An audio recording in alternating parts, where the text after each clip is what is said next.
A mother's heart ripped apart when she ran into a dirty, homeless beggar on the street corner and recognized him as her long-lost son. He was the same beloved boy who had abandoned her when she needed him the most when she was paralyzed. Gracie's day had been long and exhausting, and she couldn't thank the skies enough for having some mercy on her. It was a rainy evening, and Gracie, 47, felt lucky as the shower stopped when she stepped out of the gym in an unfamiliar neighborhood. She had gone to the far-off town to fill in for her close friend, Diana, and instruct her yoga students for a day. She stood at the bus stop, braving the cold and trying to keep her teeth from chattering, when she noticed a young beggar sitting nearby.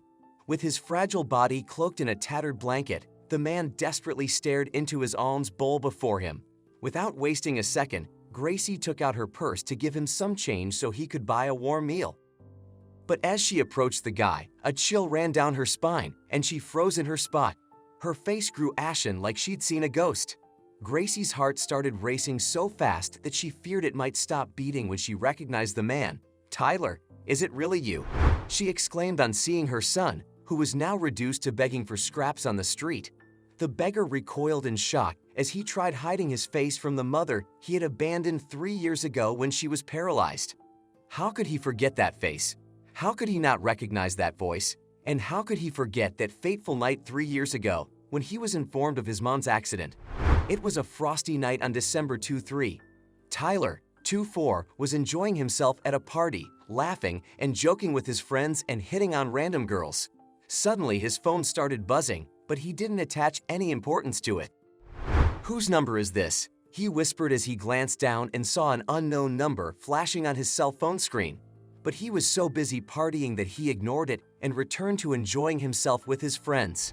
However, the calls wouldn't stop coming, and Tyler was so annoyed when his phone wouldn't stop vibrating in his pocket. "Who the hell is this?" Tyler blew up on the phone when he finally answered. "Tyler, it's me, Ricky." "Ricky? Whose number is this? What happened to your phone?" Tyler asked his younger brother.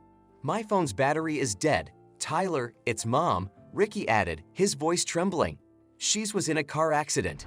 Tyler's heart stopped as he bolted out of the noisy pub. "Mom, what? Oh no, what happened to Mom? Is she all right?" he gasped, his mind racing with a million worst-case scenarios. "Mom's all right, but I'm still scared. Could you please come to the hospital?" Ricky replied. Tyler knew each second counted, but after hearing from his brother that their mom was all right, he smirked and hurried back to the pub to continue with the party. 2 hours later, Tyler made up his mind and finally hailed a taxi to the hospital.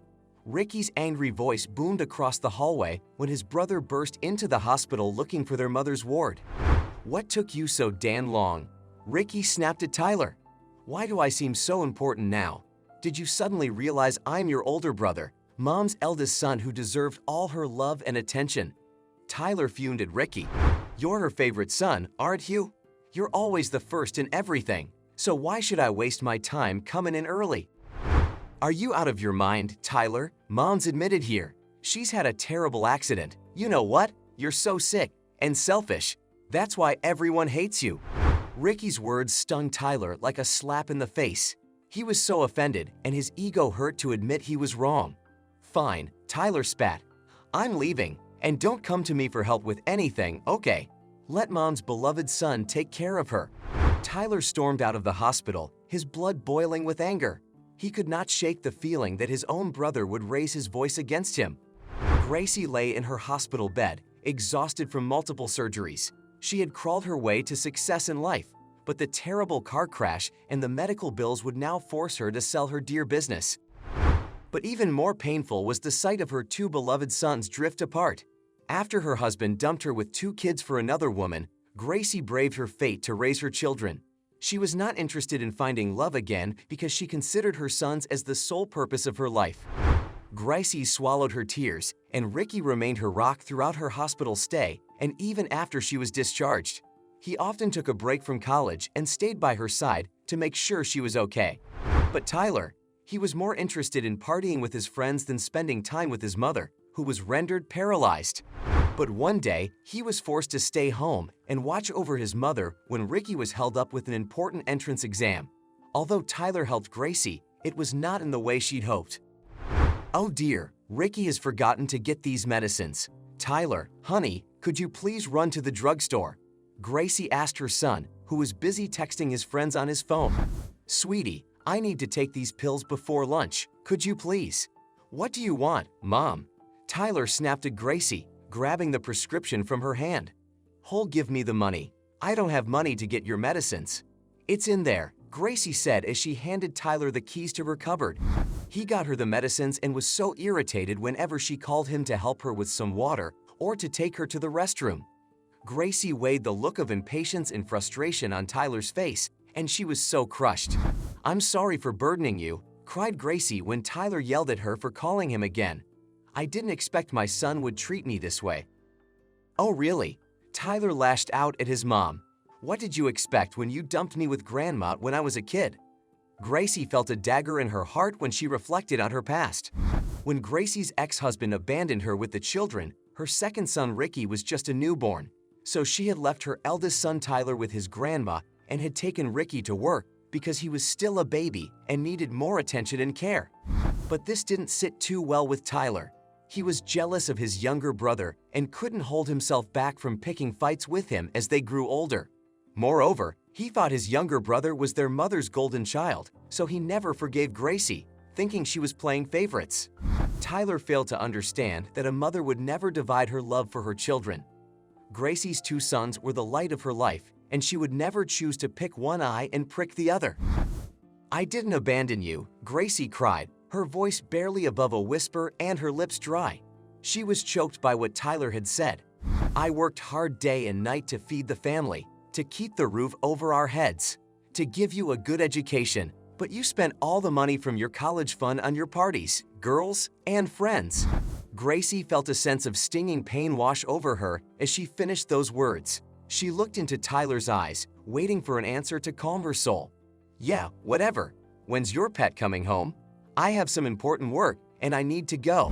Tyler didn't wait for his mother to finish talking and stormed out of her room, staring into her eye. If only poor Gracie knew that would be the last time she would see Tyler. That evening, Ricky returned home and found his mom fast asleep. But Tyler was nowhere around her. He must be partying with his friends, thought Ricky, but something didn't feel right, especially after he saw his mom's cupboard slightly ajar. Ricky's heart sank when he checked the cupboard and found a huge chunk of Gracie's money had been stolen. He couldn't believe that his own brother would do something like this. Ricky rang Tyler, but there was no answer. And when he called again, Tyler's phone was switched off. Ricky's heart shuddered as he realized that his brother had stolen their mom's hard-earned money and vanished without a trace. Mom, wake up! Tyler is missing! He's stolen your money! Ricky gasped, jolting Gracie awake. I'm reporting him to the cops. But to his shock, his mother stopped him, pleading with him not to do it. The room filled with a heavy silence as Gracie broke down into tears. She was guilty of raising an irresponsible son like Tyler. But she still loved him and couldn't imagine him being put behind bars. 3 dreadful years passed since the day Tyler disappeared, and there hadn't been a single day Gracie had not cried, fighting with God to bring him back, to bring her beloved son back. During these 3 years, Gracie gathered her broken pieces to brave her fate. Her life had changed its course after the accident. She couldn't return to work as she'd sold the business she'd built from the ground up. However, a savior arrived, giving Gracie a turning point in her life. Gracie met her best friend Diana, who recommended her to a leading-edge rehabilitation program. As days passed, Gracie's health improved, and she got back on her feet, thanks to yoga and her determination to rise. And as more time ticked away, Gracie joined a gym as a yoga instructor. Ricky went to college, and everything seemed normal, except for the fact that Gracie never grew tired of looking for Tyler. She gave up when all her efforts turned futile and decided to move on. Tyler was an adult with authority over his own life, so Gracie chose to focus on her life now, praying her son would return someday. Tyler had haunted her dreams for 3 years, crying for forgiveness and telling her he was punished for wronging her. Nothing made sense to Gracie. She thought those were nightmares, but the absolute nightmare was when she ran into her son begging for alms that day. Tyler, is it you? Gracie's trembling voice startled the homeless man again, snapping them to the moment. The guy turned away, trying to hide his dirty face from her. But how could Gracie not recognize her son? A pang of grief and pain rushed into her heart as she realized that the homeless man begging for alms was indeed her son, Tyler. "Wait, I know it's you. Stop," Gracie demanded, grabbing Tyler's hand as he got up to leave. "Yeah, it's me, Mom," said Tyler in a voice breaking down with emotions as if he had been waiting for this day to cry his heart out. "I don't deserve to even look at you. Please go. Don't come near me." "No, I'm not leaving without you. What happened, sweetie? I looked for you everywhere. I even asked your friends, but nobody told me anything. What happened to you? I thought you would at least be happy. I'm an awful son, Mom. I don't deserve your love. Please go," Tyler cried. But Gracie was determined and pressed him for the truth, only to burst into tears at the end of Tyler's confession. "I was afraid of wasting my youth looking after you when you were paralyzed. I stole some money and ran away. I had a great life with my friends and girlfriends. I partied every day, even went on cruises. But when my money ran out, all my friends started leaving one by one. I applied for a job as a janitor cause I couldn't find anything else without a college degree. I had to take a medical test for that role." Tyler paused as the tears came gushing out. "What happened, darling?" Gracie worried. "Everything was over after that one test, Mom. My whole life was ruined. I have AIDS, Mom." Gracie's world started to spin when Tyler said that. "I went to my friends and girlfriends asking for help, but they turned me away. I knew you and Ricky would still love me and take me in even if I told you I had AIDS. But I was so guilty and decided never to see you again," added Tyler, tears streaming down his face. "Mom, are you still angry with me for leaving you?" "No, life has already given you enough grief and regret. Come, let's go home," said Gracie as she held Tyler's hand and waved at a taxi. "Mom, are you serious? Are you taking me home with you? But I have AIDS." "Son, it's just AIDS. You, however, are my son, my flesh and blood. How can I leave you on the road like this?" Tears rose in Tyler's eyes and his heart pounded with guilt as he boarded the cab with his mother. He couldn't wait to see his younger brother, assuming even he would welcome him with a warm smile. But Ricky was beyond upset about Tyler's sudden return. "Mom, he betrayed you. He just dumped you and disappeared in your hardest moment. I am not gonna agree with this. He's not staying with us," Ricky expressed his disappointment to Gracie. Torn between Ricky's anger and Tyler's helplessness, Gracie sent Tyler away with some money to rent a hotel. She needed time to convince Ricky and ensure Tyler had a place to stay. "You're out of your mind, Mom. Just wait and watch. That bum will spend even this money on parties and beg on the streets again," fumed Ricky. Days turned into weeks, and Gracie never heard from Tyler again. She was disappointed and doubted if she'd done the right thing in forgiving Tyler. One evening, she noticed Tyler outside a deluxe restaurant and was frustrated, thinking Ricky was right about his brother. Gracie angrily stormed to meet him but was swept away by a tear-jerking surprise. "Mom," exclaimed Tyler, "I was just about to call you." Gracie was stunned, and before she could fathom what was happening, Tyler led her into the restaurant toward a table displaying her favorite strawberry cake, chicken casserole, and champagne. "Happy birthday, Mom. May you live long and stay blessed. May that smile on your face never fade, and may God bless me with another chance to be born in your womb again."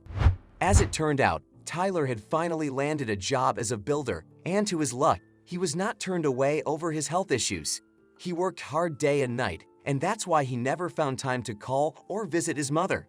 Moreover, Tyler knew his younger brother was upset about his return, so he wanted to prove that he'd changed for good. He had saved money from his salary and arranged a small birthday dinner for his mom at the restaurant and had even invited Ricky to join the celebration. "I don't know how much time I have left, but I want to spend all the time I have with you before God calls me." Tyler raised a toast after returning the money he once stole from his mom. Gracie and Ricky were moved to tears. Something painful, something harrowing and yet happy crawled in their hearts, and their eyes wouldn't stop overflowing with tears. What can we learn from this story? Never abandon a loved one who shed blood and sweat for you. When his mother was paralyzed after a car crash, Tyler stole her money and abandoned her. He was never grateful and always held a grudge against his youngest brother for getting more love and attention from their mother. However, Tyler realized his mistake when fate treated him with certain blows in life that he could never fix. You were never a burden to your mother, who carried your weight in her womb. Never make her feel she might be a burden on you. Tyler was irritated about helping his paralyzed mother when he stayed home by her side for a day. His frustrations crushed Gracie, and she thought she was burdening him.